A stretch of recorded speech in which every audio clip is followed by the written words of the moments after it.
Embroidery. ఎలా ఉన్నారండి అందరూ? నేనైతే చాలా బాగున్నాను. ఇదిగోండి ఈరోజు వీడియో వచ్చేసేసి చాలామంది మల్టీ హెడ్ అంటే డబుల్ హెడ్ మిషన్స్ ఉన్నాయి కదా.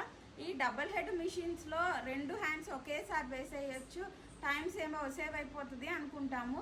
అండి నార్మల్ హ్యాండ్స్ అండి. ఇదిగోండి ఇలా కనుక మనకి చూడండి ఇట్లా బార్డర్ వేయమన్నారు అనుకోండి కస్టమరు, శారీలో బార్డర్ ఎత్తుకొచ్చి హ్యాండ్స్లో వేయమన్నప్పుడు మీరు ఏ టిప్ ఫాలో అవుతారో నాకు కొంచెం కామెంట్లో అయితే చెప్పండి. నేనైతే మాత్రం ఒక హెడ్ని ఆపేస్తానండి.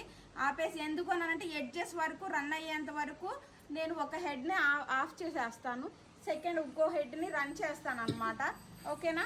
ఇదిగోండి ఇక్కడ వచ్చేసేసి బార్డర్ని వచ్చేసి రివర్స్లో పెట్టానండి. ఇక్కడ స్టిచ్ పడిన తర్వాత దాన్ని రివర్స్గా తిప్పేసుకోవడానికి. ఓకేనా? రివర్స్గా ఇట్లా తిప్పేసుకోవడానికి ఈజీగా ఉంటుంది టైలరింగ్ మిషన్ మీద ఇంకా స్టిచ్ వేసే పని లేకుండా. ఓకేనా?